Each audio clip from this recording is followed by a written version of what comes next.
ver en este vídeo, en esta tutoría, la recopilación de forma resumida de todas las ideas que están relacionadas con el estudio de funciones y de sus derivadas, diferenciales, ¿no?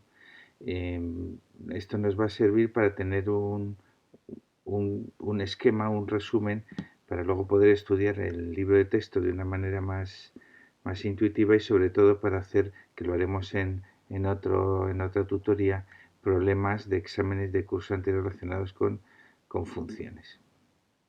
Bien, vamos a empezar por estudiar unas funciones que en física es lo que se llaman campos escalares, que son las funciones que a un vector le asocian un número. Por ejemplo, para tener una idea concreta que nos sirva para concretar ideas. Imaginaos que yo tengo un plano y a cada punto del plano le asocio una temperatura, la temperatura que tiene. Pues eso sería una aplicación de R2 a R. O por ejemplo, imaginar un plano que sería hacer un mapa topográfico que yo a cada punto del plano al nivel del mar pues le asocio un número que sería la altura sobre el nivel del mar a la que está la tierra, el terreno. Entonces, pues sería a cada punto pues la elevación sobre el terreno, ¿no? Sería un número, o a cada punto un potencial, ¿no? Entonces serían campos escalares en física, ¿no?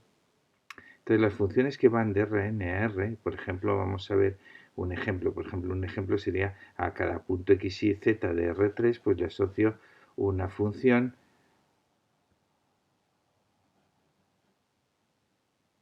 bien, una función, por ejemplo, x cuadrado más y cuadrado más z cuadrado. Entonces, la manera de hacerse una idea de cómo son las funciones es mediante curvas de nivel.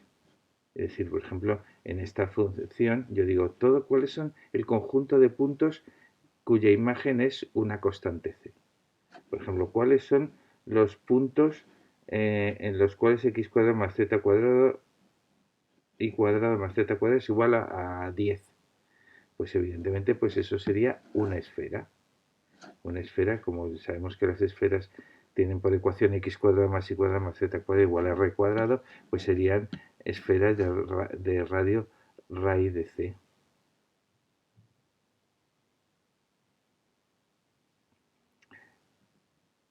Luego, la primera cosa que quiero que tengamos que una idea de cómo se pueden visualizar las funciones de Rn a R, es decir, los campos escalares, es mediante mapas de curvas de nivel.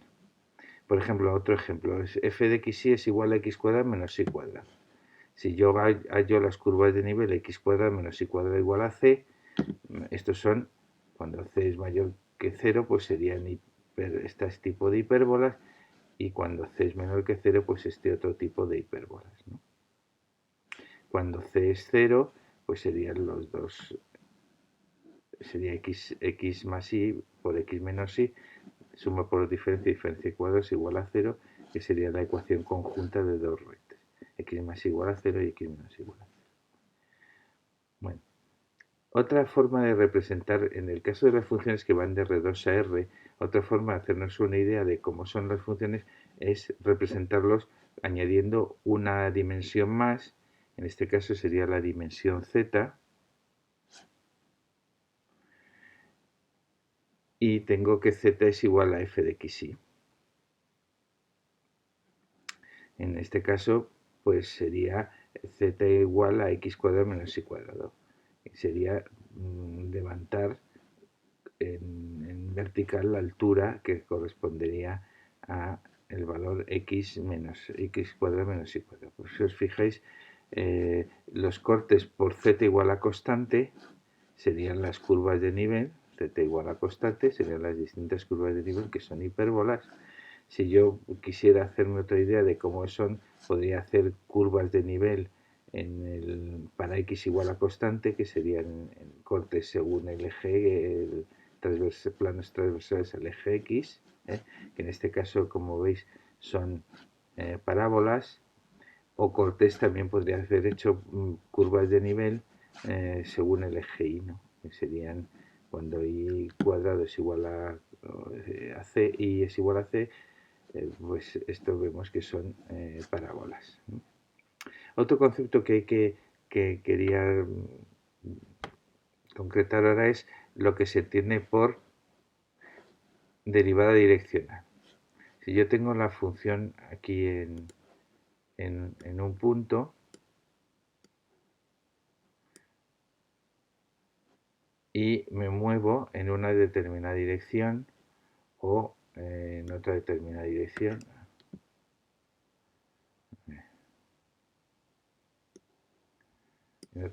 dirección, entonces conforme me voy moviendo en esta dirección, pues los valores de la función pues van variando. Entonces podría ver a la velocidad que varían. Si voy en esta otra dirección, pues varían de otra manera, ¿no? Por ejemplo, aquí, pues si yo me muevo en una dirección así, según el eje Y, pues yo me voy, aquí subo. En cambio, si me muevo en esta otra dirección, pues bajo en otra dirección. Entonces, el concepto de derivada direccional, la derivada de la función f en la dirección v en el punto x sub 0 es, fijaos que x sub 0 más hv es ir avanzando, conforme vamos variando h, yo estoy en el punto x sub 0 y me muevo, pues no sé, v, me desplazo en la dirección v. Si en vez de ser v es un medio de v, pues sería más cerquita, etc. Entonces la derivada direccional es el límite cuando h tiende a 0 de la variación de f cuando me muevo en la dirección v. Entonces, por ejemplo, para funciones que van de R3 a R, las derivadas direccionales en la dirección de los ejes coordenados, de los vectores coordenados, el vector y, pues sería considerar que la y y la z son constantes y derivó respecto de x. La derivada parcial de f respecto de y es precisamente la derivada direccional en la dirección del vector coordenado j, etcétera, de la parcial de f parcial de z sería la derivada en la dirección del vector unitario k de f. Bueno. Otro concepto que conviene que vamos a ir utilizando es el concepto de gradiente, que se representa en algunos libros, sobre todo en los libros de física, con el operador nabla o como gradiente de f, que es lo que utiliza vuestro libro. Entonces el gradiente pues sería una matriz fila o un vector fila que tiene como componentes, en el caso de R3, bueno, sería la parcial de f parcial de x, parcial de f parcial de y, parcial de f parcial de z. Por ejemplo, si yo considero la función que va de R3 a R, que es precisamente la distancia al origen, el gradiente sería derivar esta función respecto de x para la primera componente. Sería la raíz cuadrada, digamos que u, que sería 1 partido por 2 raíz de u y por u'. Pero u' es la derivada de x cuadrado, que es 2x, que con el 2 pues, se cancela. Análogamente, pues sería cambiar la x por el papel de la x por la y, y tendríamos esta expresión que es precisamente el vector x, y, z dividido por su módulo, ¿no? El vector unitario en la dirección de x. Bueno, ¿cuál sería la idea intuitiva, el sentido geométrico del gradiente? Bueno, vamos a ver varias interpretaciones de lo que es el gradiente. Si yo tengo una superficie de nivel en R3 o una curva de nivel en R2, el gradiente está dirigido en la dirección del vector normal. O sea, si esto es una superficie de nivel y elijo un punto, pues aquí tengo un plano tangente y el vector normal a ese plano tangente es el gradiente. El módulo del gradiente es igual al valor máximo de las derivadas direccionales en ese punto. Es decir, si yo estoy en un punto, según en todas las direcciones, pues el máximo de las derivadas direccionales pues es el gradiente. Bueno, la deriva es de, si yo tengo que calcular, esto faltaría aquí el vector v, ¿no? Faltaría una flechita de vector. La derivada direccional en la dirección de v de la función f se calcula multiplicando escalarmente el vector por el gradiente. Y un campo escalar es diferenciable, luego esto lo veremos un poco más adelante, es decir, se puede aproximar por una función lineal. Si se puede, si es diferenciable, pues entonces la aplicación de la matriz de esa aplicación lineal, pues es precisamente el gradiente. Bueno, vamos a ver unos ejemplitos para ilustrar esto que hemos comentado de una manera concreta. Si f de x y z, por ejemplo, fuera esta función, x cuadrado por e a la menos i z, y yo considero una dirección, la dirección del vector 1, 1, 1, que normalizado sería dividir por su módulo, es decir, dividido por raíz de 3, o es un vector unitario. Entonces, ¿cómo se calcularía cómo se calcularía el gradiente de esta función? Pues habría que calcular la derivada de esta expresión respecto de x. Esto es una constante que se pone, pues sería la derivada de 2x. La derivada de esto respecto de y, que aquí de x al cuadrado es una constante respecto de y, entonces sería e a la u, que sería e a la menos e a la u por u', ¿no? Que es z. Y esto sería la derivada de f con respecto de z. ¿Cómo sería la derivada direccional en el punto 1, 0, 0 en la dirección v? Bueno, el punto 1, 0, 0, fijaros que cuando x es cuando x es 1, y es 0 y z es 0, el gradiente sería cambiar la x por el 1, la y por el 0 y la z por el 0, y se obtiene que el gradiente en ese punto es precisamente, aquí sería 2 por 1 y por e a la 0, que es 1, sería 2. El gradiente, esto cuando x es 0, esto es 1, z que es 0, pues este término ya vale 0, y este otro término que tiene una y que es 0 vale 0. Luego el gradiente en el punto 1, 0, 0 es 2, 0, 0. El vector v, que habíamos dicho que era este, pues los multiplico escalarmente y me queda 2 por esto, más 0 por esto, más 0 por esto, me queda esta cantidad. Bueno, pues esta cantidad es precisamente la derivada en la dirección v de f. Y se calcula multiplicando escalarmente el gradiente por el vector de la dirección. Otra interpretación del gradiente. En un mapa de curvas de nivel, el gradiente señala la dirección en la cual más se juntan las curvas de nivel, es decir, es la dirección de máximo crecimiento. Por ejemplo, imaginaros que esto es un mapa topográfico. Yo estoy en este punto y quiero subir una montaña de la manera más rápida posible. Pues fijaos que si voy por donde están más juntas las curvas de nivel, subo recorriendo menos espacio, subo más, porque aquí he cambiado de una curva a la curva más alta a la curva más alta, ¿no? Entonces se llama el método del gradiente. Si yo quiero llegar a un máximo de la manera más rápida posible, el camino que tengo que seguir es ir siguiendo la dirección del gradiente, ¿no? Por ejemplo, vamos a ver otro ejemplo de aplicación del gradiente. Dice así. Dice, calcular la ecuación del plano tangente a la superficie 3xy más z cuadrado igual a 4. Fijaros que esto es una cuádrica, esto es una superficie cuádrica, ¿no? En el punto 1, 1, 1. Que, por ejemplo, cuando x es 1 y es 1, esto vale 3 más 1, 4. Bueno, entonces sería una curva de nivel de esta función. Sería la curva del nivel 4 de esta función. Entonces, en este punto, en el punto 1, 1, 1, bueno, el gradiente lo calculo que sería la derivada de esta expresión respecto de x, que es 3y, respecto de z, que es 3x, y respecto de z, que es 2z. Bueno, particularizado en el punto 1, 1, el gradiente sería el 3, 3, 2. Luego la ecuación del plano tangente sería el plano que pasa por el punto 1, 1 y que tiene como vector normal el 3, 3, 2. Acordaros del dibujito ese que vimos antes. pues sería x menos 1, y menos 1, z menos 1, y luego aquí pondría 3, 3, 2, que sería el vector normal del plano.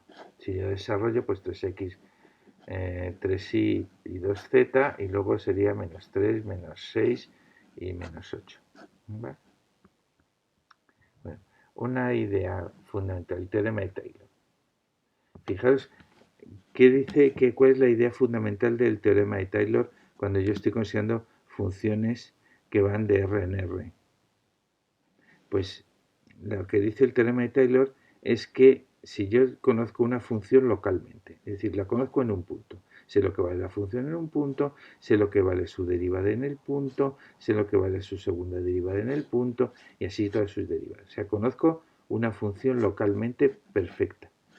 Y quiero saber cuánto debería valer la función no en el punto donde la conozco, que es el x sub 0, sino un poquito más allá, en el x.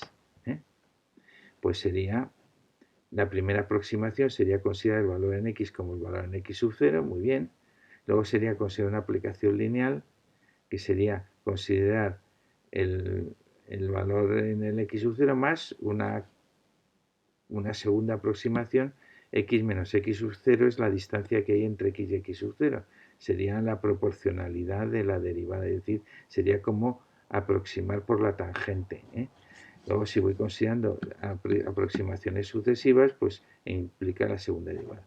Hay un problema matemático que es cuando tengo una función, pues ver según las características de la función y de sus derivadas, pues ver hasta qué punto esta función en el punto x se aproxima a lo que vale su expresión en polinomio de Taylor, porque claro, si yo conozco una función en un punto, luego cuando me alejo, pues no puedo decir hasta qué tan lejos vale la aproximación, porque no tomo ningún valor más allá de lo que vale muy localmente, ¿no?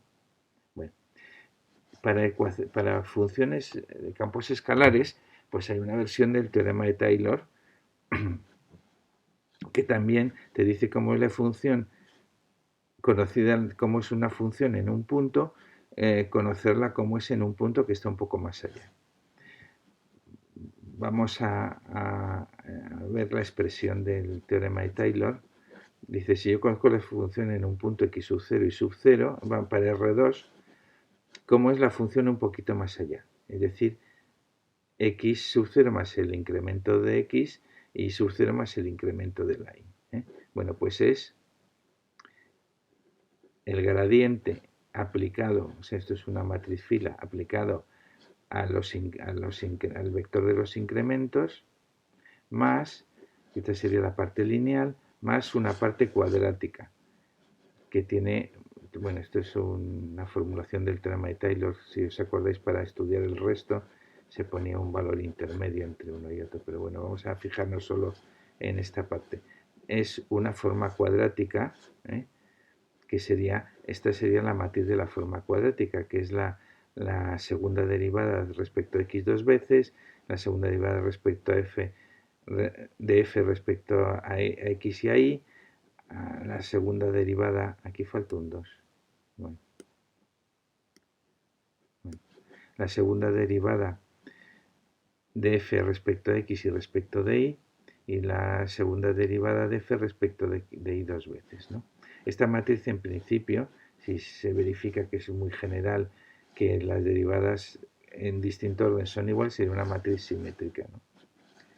Entonces, esta forma cuadrática, como veremos un poco más adelante, tiene mucha importancia para definir la naturaleza de los puntos críticos de una función. Bueno, pues este sería, luego podríamos añadir más términos, pero si nos quedamos en el segundo término, podemos afirmar que la función un poco más allá es la primera aproximación lineal y el valor de la forma cuadrática, esta es la matriz hessiana de la forma cuadrática en un punto intermedio entre x sub 0 y sub 0 y x sub 0 más h1 y sub 0 más h2. Aquí lo tenemos explicado. Bueno, a lo que os iba a comentar, por ejemplo, si yo en un en un punto el término este se hace cero, ¿eh? Es decir, el gradiente es cero, es decir, sería un punto de plano tangente horizontal, ¿no? Entonces, ¿qué es lo que qué es lo que sirve para definir si es la naturaleza de este punto crítico? Es decir, si es un máximo, si es un mínimo o si es un punto de ensilladura. Estamos hablando en R2, ¿eh? Pues fijaros que si yo en este punto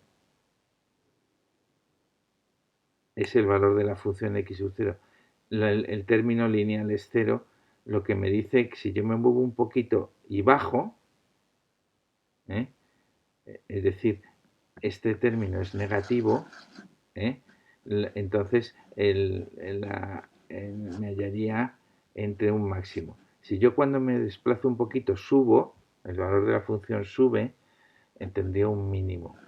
Y si en unas direcciones subo y en otras bajo, pues tendría, es decir, según los valores de H1 y H2, pues subo o bajo, según la dirección que tome, o sea, según incremente en un sentido o en otro, pues tengo un punto de ensilladura.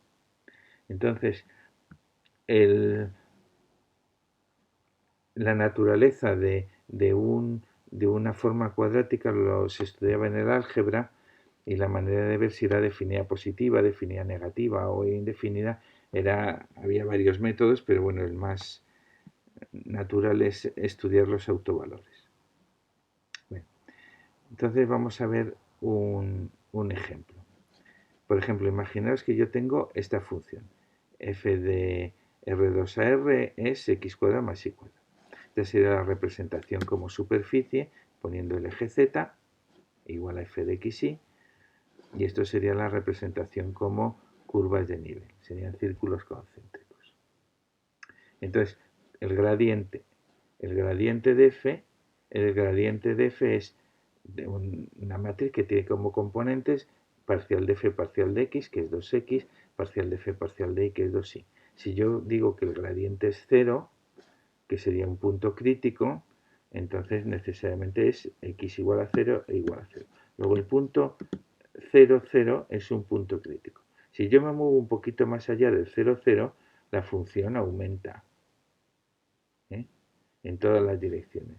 Luego eso lo que me viene a decir es que el término este es siempre positivo. Por tanto, el punto crítico es un mínimo. Por ejemplo, en esta otra función, x cuadrado menos y cuadrado, los gradientes serían parcial de f parcial de x, parcial de f parcial de y. Si los igualo a 0, pues cuando el gradiente es el vector 0, pues el punto crítico es el 0.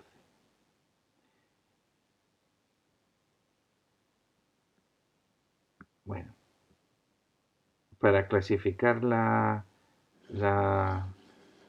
los puntos críticos, pues hay que estudiar la matriz hessiana, que es una matriz simétrica, como hemos comentado antes. Si todos los autovalores son positivos, sería definida positiva. Si todos los autovalores son negativos, sería definida negativa. Y si unos son positivos y otros son negativos, pues se trata de un punto de ensilladura.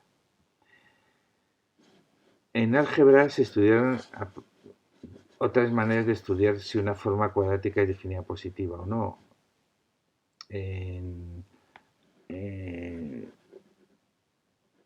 Pero vamos, eso es un tema de álgebra que ahora no nos vamos a meter, pero bueno. En el ejemplo antes que vimos, en el de x cuadrado más y cuadrado, fijaros que la matriz hessiana era la que tenía la derivada segunda respecto de x, o sea, sería 2, esto respecto de y sería 0, respecto de x sería 0 y respecto de y sería menos 2. Luego, fijaros que en el primer caso que era x, perdón, era x cuadrado más y cuadrado, era este. X cuadrado más y cuadrado sería la derivada respecto de x, de 2x es 2, la derivada respecto de de y de 2x es 0, etc. Luego las derivadas segundas, en el primer caso, serían esta la matriz hessiana, que como vemos es definida positiva, porque es una suma de cuadrados, ¿eh? Luego sería un mínimo relativo, y en este caso, como hay un autovalor positivo y otro negativo, no sería un extremo. Bueno, aquí hay otro tema que se refiere a las funciones de campos escalares, que es el de los multiplicadores de Lagrange. Ya sabéis que Lagrange es un matemático pues elegante, es el conocido como el rey del parámetro. Y vamos a verlo con un ejemplo. Imaginaos que yo tengo una función que va de R2 a R, que es esta, la de la silla de montar, x cuadrado menos y cuadrado. De esta tenemos aquí dibujados las curvas de nivel. Y luego me dan una restricción. La restricción es S, que es x cuadrado más y cuadrado igual a 1, que esto es una circunferencia de radio 1. Entonces imaginaros que esto es un mapa topográfico y yo tengo aquí un montañero que va dando este giro. Una vez sube, otra vez baja, una sube, otra vez baja, una sube, otra vez baja. Entonces yo quiero averiguar para el montañero que va haciendo este recorrido por esta restricción en qué puntos está más alto y en qué puntos está más hondo. Es decir, para qué valores f es máximo y para qué valores f es mínimo. Entonces el método de multiplicadores de Lagrange, el argumento geométrico es que si yo voy subiendo y bajando unas veces cruzo las curvas de nivel, las cruzo. Pero en otras veces soy tangente a la curva de nivel que pasa por mi recorrido. Entonces, el argumento geométrico es que en los puntos en los que la curva de nivel correspondiente a la restricción tienen tangente común, es decir, son tangentes de ambas curvas, pues entonces esos puntos son extremos. Entonces, utilizando esta noción de... Fijaos que por el argumento podríamos pensar que cuando yo cruzo una curva de nivel y me voy a otra, entonces estoy subiendo o bajando, no estoy en un punto estacionario. Dejo de subir y para luego bajar, ¿no? Entonces, en ese punto sería un punto estacionario, ¿no? Entonces, el argumento de Lagrange es que si yo en los puntos en los que son tangentes la restricción y la curva de nivel, el gradiente de f y el gradiente de g pues tienen que ser proporcionales porque son dos vectores normales, ¿no? El vector normal a la curva de nivel era el gradiente de f y el vector normal a la curva que es la restricción pues es el gradiente de g. Entonces tienen que ser proporcionales para que tengan vectores normales proporcionales. Entonces, y luego también tiene que ser un punto de la restricción. Luego, fijaos que yo aquí, en este caso que estamos en dimensión 2, yo aquí tengo dos ecuaciones, que es el gradiente tiene dos componentes, pues primera componente es igual a primera componente, segunda componente es igual a segunda componente. Dos ecuaciones, que con esta otra hacen tres ecuaciones. Y tengo tres incógnitas, la x, la y y la lambda. Luego meto un parámetro nuevo, pero tengo una ecuación más. Entonces son un sistema de ecuaciones no lineales que tengo que resolver. Entonces, cuando se resuelve este sistema, luego cojo solo las soluciones con las x y con las y y ya tengo resuelto esto. Por ejemplo, en el ejemplo que yo tengo, las curvas de nivel de f, el gradiente, que son vectores normales a las curvas de nivel, el gradiente es 2x menos 2y. En la restricción que era x cuadrado más y cuadrado igual a 1, ¿os acordáis? Que estaba por aquí escrito. El gradiente es 2x y 2y. Entonces, los dos gradientes, el de f y el de g, son proporcionales, y lo mismo que decir que 2x es igual a lambda por 2x y menos 2y es igual a lambda por 2y. Y junto con la restricción, yo tengo mi sistema de Lagrange. 3 ecuaciones con 3 incógnitas. Si me fijo en la primera ecuación, fijaros que una primera solución podría ser que lambda es 1. Si lambda es 1, como tengo aquí, si lambda es 1 y sustituyo en la siguiente ecuación, tengo que menos 2i es igual a 2i. Por tanto, no hay más solución que i sea 0. Pero si i es 0, para que se verifique en la tercera ecuación, la x solamente puede valer o más 1 o menos 1. Luego yo tengo unas posibles soluciones que son de este sistema de 3 ecuaciones. Es que lambda sea 1, y sea 0, y x sea 1 y x sea menos 1. Si yo me cojo los términos en x y en y, pues tengo 2 puntos del plano. Otra opción que tengo de esta otra ecuación es considerar que lambda, para que se verifique esta ecuación, lambda tiene que ser menos 1. Pero si lambda es igual a menos 1 y me voy a esta otra ecuación, para que 2x sea igual a menos 2x, no me queda otra que x sea 0. Pero para que se verifique esta ecuación y esta, tenemos que lambda igual a menos 1 es x igual a 0. Pero si me voy a la otra ecuación, y puede ser o más 1 o menos 1. Luego, como veis, este sistema de 3 ecuaciones con 3 incógnitas tiene 2 soluciones, tiene 3 soluciones. Digo, 4 soluciones. Entonces, los puntos críticos son estos que hemos hallado aquí. Entonces, si yo evalúo la función en los puntos críticos, yo veo que en unos puntos vale menos 1, que van a ser los mínimos, y en otros puntos vale 1, que van a ser los máximos.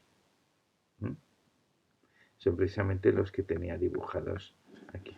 Unos son máximos y otros son mínimos. Es decir, que el montañero va, sube, baja un mínimo, sube un máximo, baja, sube. Esto es muy elegante lo de los multiplicadores de Lagrange. Otro concepto que conviene que vayamos estudiando es el concepto de diferencial. Si yo tengo una función que va de Rn a R, la diferencial de la función f en un punto, x sub 0, es la aplicación lineal que mejor aproxima la función en ese punto. Es decir, la aplicación lineal en el punto x sub 0 para el punto x sub 0, una aplicación que va de Rn a R, es la diferencial de f. ¿En qué sentido es la diferencial? ¿Es una aplicación lineal que aproxima bien? Pues esto me diría el incremento de la función, y esto sería el incremento de la función si la función la aproximo bien con la diferencial, con la aplicación lineal. Es decir, el incremento de la función y el incremento que le tocaría con la diferencial se diferencian poco cuando la función, en comparación con el incremento h, ¿no? Bueno, hay una idea que sí que es interesante, que es que para que exista la diferencial es necesario, pero no es suficiente que aunque existan las derivadas parciales. Si yo tengo una función en la que existen las derivadas parciales, no necesariamente existe la diferencial. Y de existir la diferencial, es una aplicación lineal cuya matriz es el gradiente. Es decir, la diferencial en un punto aplicada al incremento de... Bueno, aquí habría que poner en el punto, ¿no? No lo he puesto, pero sería la diferencial en este punto. Aplicada al vector incrementos, es el gradiente aplicado al vector de los incrementos. Luego de existir la diferencial, su matriz, como es una aplicación lineal, su matriz es el gradiente. Aquí tenemos un poco el resumen de todo esto. Existen derivadas parciales, no necesariamente hay diferencial. Si hay diferencial, hay derivadas en todas las direcciones. Y si hay derivadas parciales y son continuas, pues entonces ya nos garantizamos que hay diferencial. Voy a poneros un ejemplo para que veáis que esto no es tan raro. Imaginaos que yo tengo la función valor absoluto de x más 1, que es esta. Si yo cojo las derivadas, la derivada en una dirección, de aquí para allá, pues la función pues existe perfectamente. Esto tendría pendiente 1. Si yo lo cojo en otra dirección, tiene pendiente menos 1. Pero que existan derivadas en dos direcciones no quiere decir que exista aquí una tangente, no hay una aplicación lineal que aproxime a estas dos cosas. En dos direcciones sí, es en cada dirección, pero no hay una diferencial. Entonces sería un ejemplo para poner la idea que pueden existir derivadas en en direcciones, pero no haber una diferencial, ¿eh? Bueno, vamos a ver un poquito funciones ahora, vamos a generalizar funciones que van de un espacio vectorial en otro espacio vectorial. Estos se llaman campos vectoriales. Bueno, pues cuando yo tengo una aplicación que va de Rn a Rm, fijaros que a un vector le corresponde otro vector. Y para cada vector pues es una función de x, sería la primera componente de la imagen, y estas funciones que son las componentes pues son campos escalares. Por eso las hemos estudiado al principio con un poco de cuidado. O sea, una función entre espacios vectoriales es una función que tiene como componentes campos escalares. Bueno, pues se pueden definir en una generalización de lo que son las derivadas direccionales, que serían el vector que tiene por componentes las derivadas direccionales de cada componente, f sub 1, f sub m.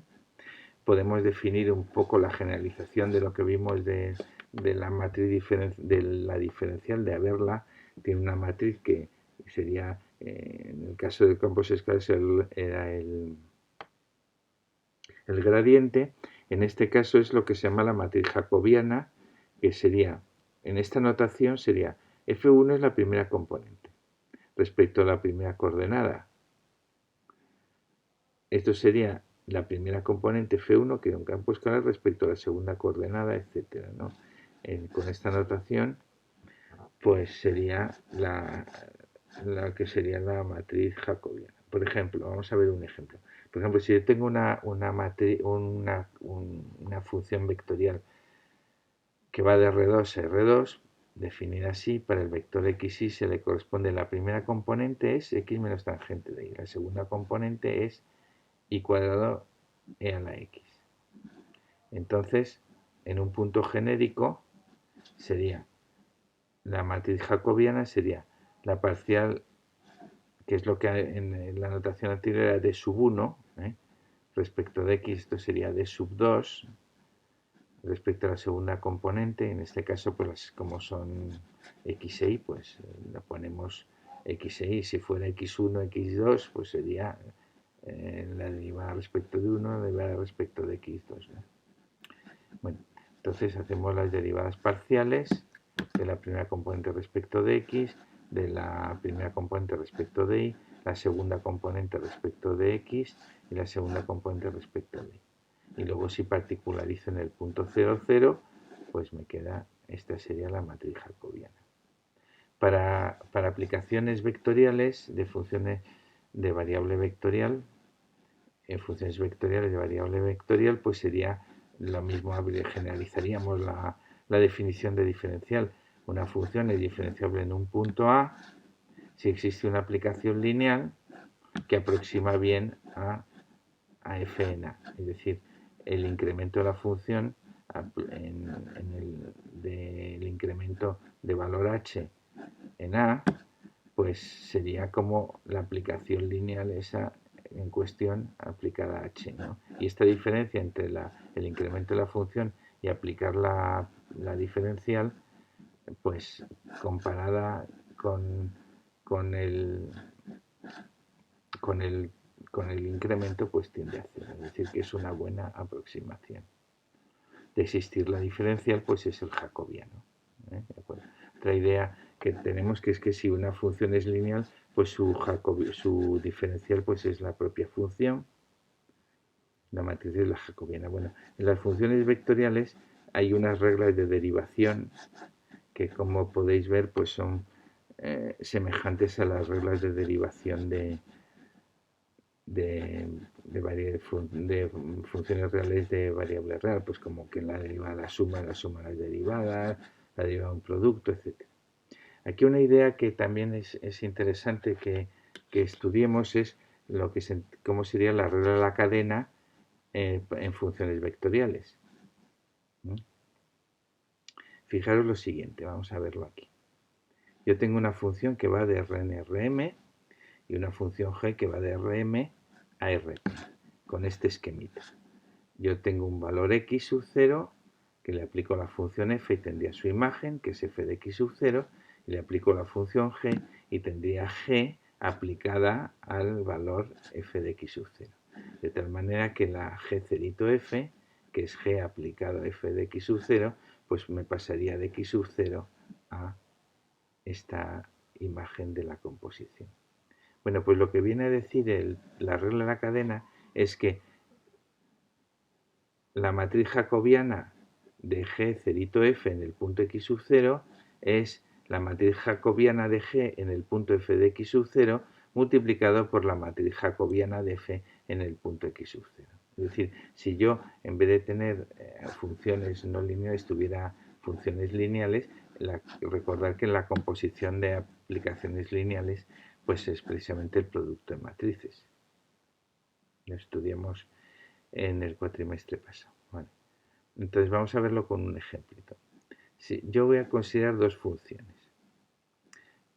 Una que va de R2 a R2, que vamos a llamar f, que al punto de R2 xy le asocia un punto de R2 que es x cuadrado más 1, es decir, la primera componente al cuadrado más 1 y la segunda componente al cuadrado. Y una función g que va de R2 a R, que a la primera componente le asocia a este vector uv, le asocia la primera componente más la segunda componente, la primera componente y la segunda componente al cuadrado. Bueno, entonces, lo que vamos a hacer en este ejemplo, vamos a calcular la matriz jacobiana de la composición en el punto 1, 1. Y hacerlo también directamente. Bueno, vamos a intentar hacerlo primero directamente, ¿de acuerdo? Vamos a ver. Yo tengo el punto xy, le aplico la función f y me queda x cuadrado más 1 y cuadrado. Si yo le aplico la función g, recordad que la función g cogía y sumaba las dos componentes. Luego sería, si yo aplico la función g, este vector sería x cuadrado más 1 más y cuadrado. Luego la u va aquí. Luego sería x cuadrado más 1 y la segunda elevada al cuadrado sería aquí. Luego g cerito f de aplicado a xy, que es g de f de xy, luego es g de x cuadrado más 1 y cuadrado, luego sería esta expresión de aquí. Si yo hago la matriz jacobiana de esto, sería derivar la primera componente respecto de x, la primera componente respecto de y, la segunda componente respecto de x, la segunda componente respecto de y, la tercera componente respecto de x y la tercera componente respecto de y. Si yo particularizo para el punto 1, 1, pues donde pone x pongo 1, donde pone y pongo 1. Y esta sería la matriz jacobiana de la composición, haciéndolo directamente. Ahora vamos a hacerlo con lo que hemos expresado antes. Yo tengo que la matriz jacobiana de G es la primera componente respecto de U, la primera componente respecto de V, la segunda componente respecto de U, la segunda componente respecto de V, la tercera componente, de G, y la tercera componente de G respecto de Y respecto de V. Luego si yo derivo aquí, fijaros, la derivada de U más V respecto de U es 1. La derivada de U respecto de U, de U más V respecto de V es V. Es 1, etcétera. Bueno, vamos a verlo si lo tenemos aquí escrito, ¿vale? Bueno, 1, 1, 1, 0. Entonces, la derivada de f con respecto de x, bueno, aquí las tenemos escritas, esto sería su jacobiano. Cuando xy es igual a 1, 1, f de 1, 1 es 2, 1. Luego tenemos que el jacobiano en el punto de la composición del punto 1, 1 es el jacobiano en el punto 2, 1 por el jacobiano en el punto 1, 1. Entonces, bueno, pues como veis, pues es el producto de estas dos matrices que, como veis, coincide con lo que habíamos hecho antes de manera directa. Bueno, la regla de la cadena tiene muchas aplicaciones, pero ahora no lo vamos a ver. Y luego hay una parte que se llama que es el teorema de la función inversa y el teorema de la función implícita, el teorema de la función inversa y el cambio variable. Para esta parte he preparado un documento específico con muchos ejemplos para explicarlo bien, de una manera más intuitiva, pero eso lo dedicaremos otra tutoría especial. Ahora ya hemos hecho mucha teoría, ahora yo creo que desde un punto de vista más didáctico conviene ahora hacer problemas relacionados con estas tira de definiciones que hemos dado y de propiedades para asimilarlas un poquito mejor. Y eso es a lo que dedicaremos la siguiente tutoría. Ejercicios de exámenes en los que aparecen problemas relacionados con estudiar la diferenciabilidad, derivadas direccionales, etc. ¿Vale? Bueno, pues nada, hasta la próxima.